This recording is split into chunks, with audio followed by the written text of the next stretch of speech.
We'll go ahead and get started with our post-race press conference. We're now joined by tonight's second-place finisher of the Duck Commander 500, Dale Earnhardt Jr., driver of the number 88 Nationwide Chevrolet. This is his sixth top five finish at Texas Motor Speedway. Late charge there at the end, Dale. Just talk about your evening. Where is everybody? I think it's still running around. Everybody went home.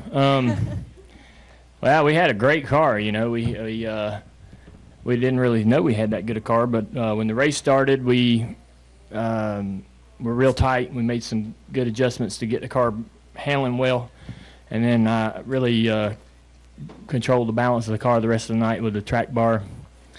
And we had about a second or third place car. The 78 was very good. I didn't think we were ever good as he was. He just had such old tires there at the end. I was really surprised that they didn't hang on better than they did. But we got caught on pit road when the 30 wrecked and got the lucky dog. Very fortunate to get the lucky dog there. We were going to have to take a wave around either way. And kind of got back up there a little bit, and then we pitted for tires and lost a couple spots there, but just because some guys stayed out. And we got lucky at the end to be able to restart on the inside. The outside was kind of difficult, and we restarted fifth and were able to get up to third and race the 22 at the end. It was fun. I enjoyed driving the car tonight. The car was very loose and very challenging, but a lot of fun for me. Obviously, our car was good, so we passing guys. We had a lot of passing, you know, which with the 14 or 15 package, I'd have never got by Joey. So it was fun to have the opportunity to sort of set somebody up and get it by them there at the end. And that's due to the direction we went this year with the low downforce. So pretty cool. Kyle put it on him at the end. He ran as hard as he could, and his car was there for him.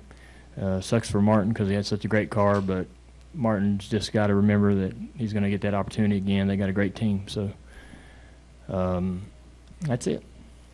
We're also joined by tonight's fourth-place finisher, Chase Elliott, driver of the number 24 Napa Auto Parts Chevy. First career top five finish in his NASCAR Sprint Cup Series career. Chase, talk about your run, and just you obviously found something here at Texas Motor Speedway considering your success in the Xfinity Series. That was a solid night. Obviously, hate to have to start in the back, but I think having a good qualifying effort allowed us to get a good pit selection. I think that helped to try to gain spots throughout the night. But the biggest thing was just having a good car. It was I was really happy with it, especially on the long run. And we made some gains throughout the night to try to help our short run speed. I thought we did that. Definitely still have some work to do on my end, and we'll keep digging at it. And we're definitely not content. Well, we know we have some work to do, and we'd like to be contenders, so we're going to keep working at it. Let's go on open up for questions. We'll start with Drew over here. Yeah, Dell, as a competitor, kind of what do you make of this run Kyle's on? Well, I think it's how many races has he won? He wins a lot of races. Four races. Last four national touring races. Yeah, 2 Cup races in a row. I mean, he wins a lot of them Xfinity races. If he's in the Xfinity race, he's got about a 90% chance of winning that. But he's won, when 08, he won 10 races. I mean, the guy's good. He's got a great team behind him, and they put themselves in position at the end to challenge Martin, and Martin couldn't hold him off. But I ain't surprised by any means, and we just got to work hard to try to get that opportunity. We had a pretty good car, and I think better than Kyle most of the night, but in the end he had that track position that we didn't have. I believe we have a question from the press box. Chris Knight, CatchFence.com. Dale, was all 400 cars in the top 10 tonight at Texas. How big of that was for the organization? Great. I think the company as a whole is pushing real hard to improve, and there's a impression within the company that we need to grind a little bit and make some gains going forward into the middle of the season here. But I was really encouraged with my car tonight. Usually, we typically have a top 10 or a top 5 car, but tonight we had one of the best 2 or 3 cars, and you can't ask for anything better than that. That's going to get you opportunities to win races when you have a car that's one of the third best cars or second best cars in the field. And that's a lot to ask when it really comes down to it. There's so much competition out here. to have that good of a car. So I was real encouraged by how we ran tonight, going forward with the mile-and-a-half stuff. Let's come back down here. Dominic Odegon, theracingexperts.com. Question for you both. In running last night's Xfinity race, how much did that help with your success tonight? I don't really know that it did, to be honest with you. Cars are very different, other than just making laps on the racetrack and moving around and things, maybe finding a lane that might work later in the run. I think the cars are so different. It's hard to compare a lot, in my personal opinion. Yeah, I think it really helps if the crew chiefs, take advantage of the opportunity to stick around, watch the race, and watch what they do with tire pressures and see what adjustments and listen to the driver. Like Chase said, as a driver, you learn certain lines. I learned some lines that I happened to use tonight that helped ran as well for me as they did the night before.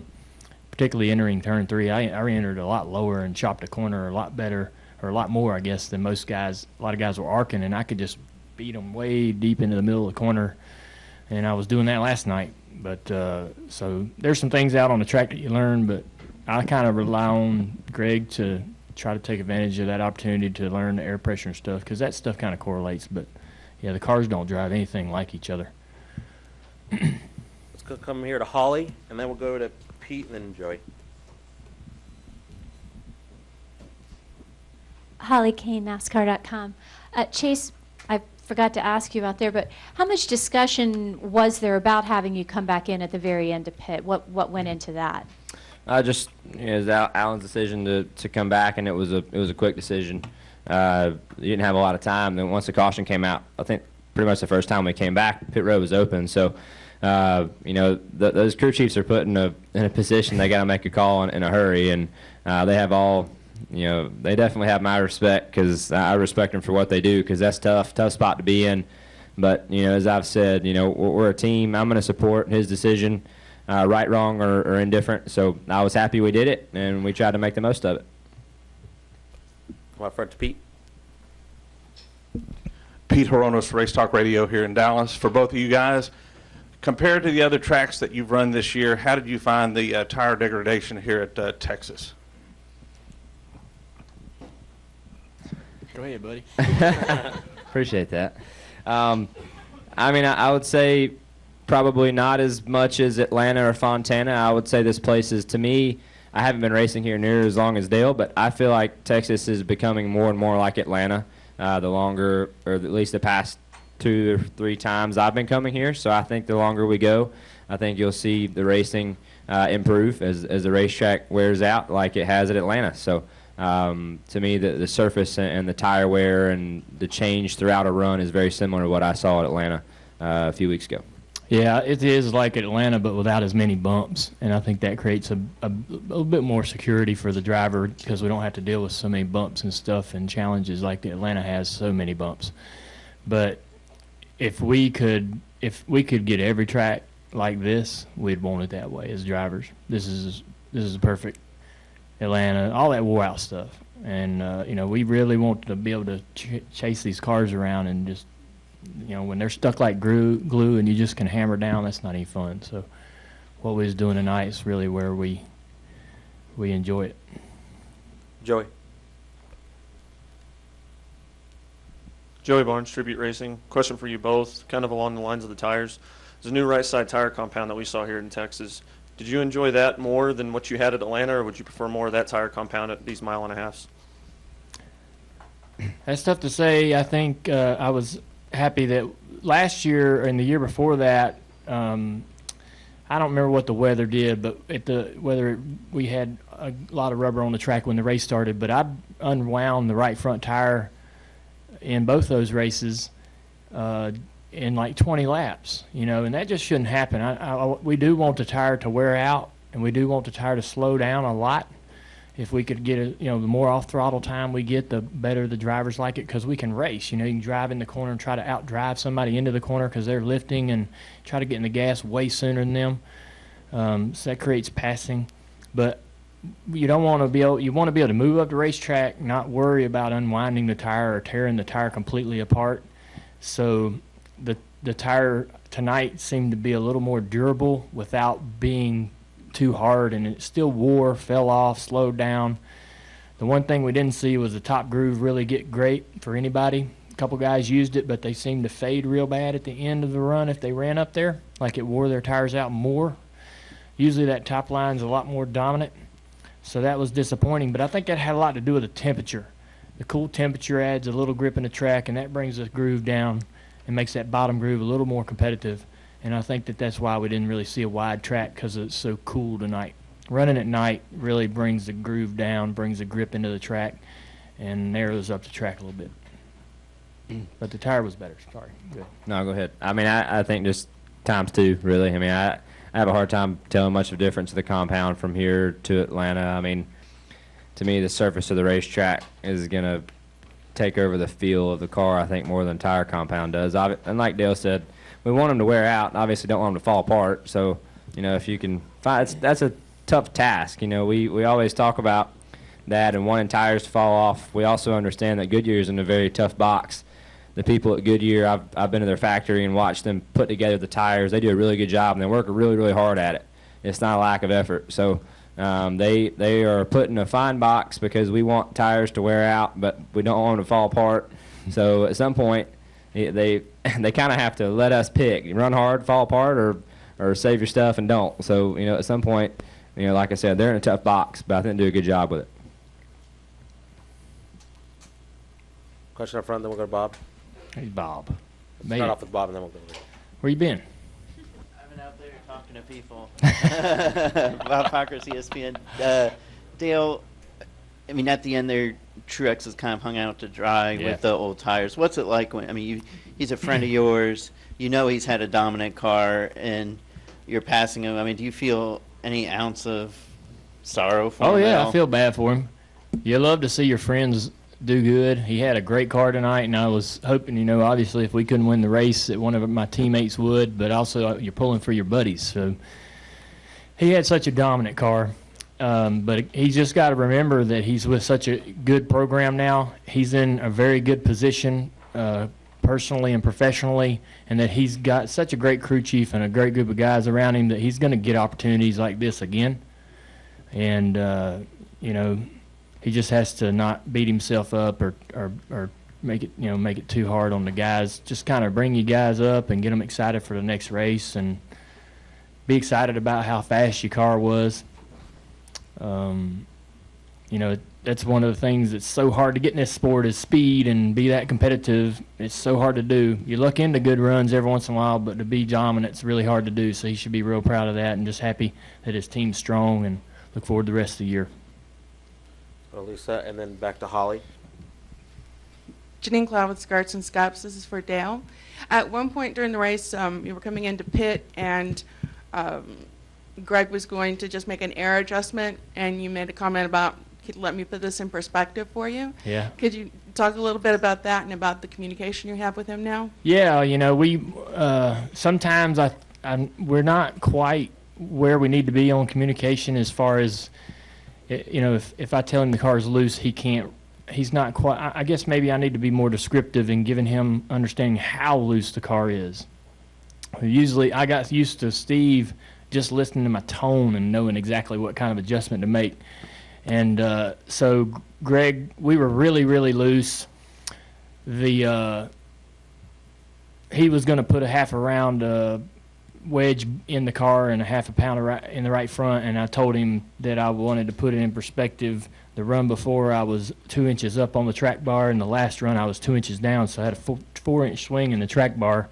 That's a good percent and a half of wedge that he needs to put in the car so I can get the track bar back where I want it. And so we're just, you know, I got to be more descriptive to help him understand how loose or how tight the car is, instead of assuming that he's knowing what I'm thinking just by the tone of my voice, I guess. But we'll get there. You know, we just got to spend more time together. One of the things that me and Steve did was spend time away from the track, and I think that's what me and Greg need to push ourselves to do more of. And we'll get to know each other a lot better than what we're seeing at the racetrack. We don't really get to know each other at the track that much because we're working so hard. Holly? Holly Kane again, at NASCAR.com. And Junior, either one of you can answer this, but this was a great night for Hendrick, for your team, to have all 4 cars in the top 8. And maybe coming into the race, there was still a lot of talk about Toyota and for that team, and they were doing well. But could you just speak about having your team do so well and have such a solid night? Either one of you. Go ahead, buddy.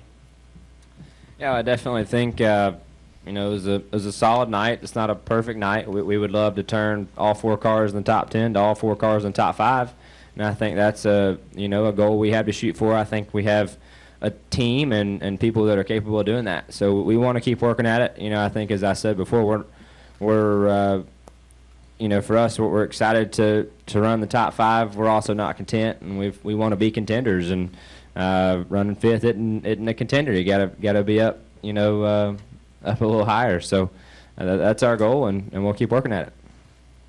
Yeah, I was happy with our team. I was happy with my car. It was great to see Chase up there. I got to race with him a little bit, and his car was doing some great things, and he was driving a really good line. Our other guys, had maybe the 48 didn't run as well as he expected, but they'll get going. We're all in the same shop, so we lean on each other, and it'll get going. Let's take one final question. Daniel?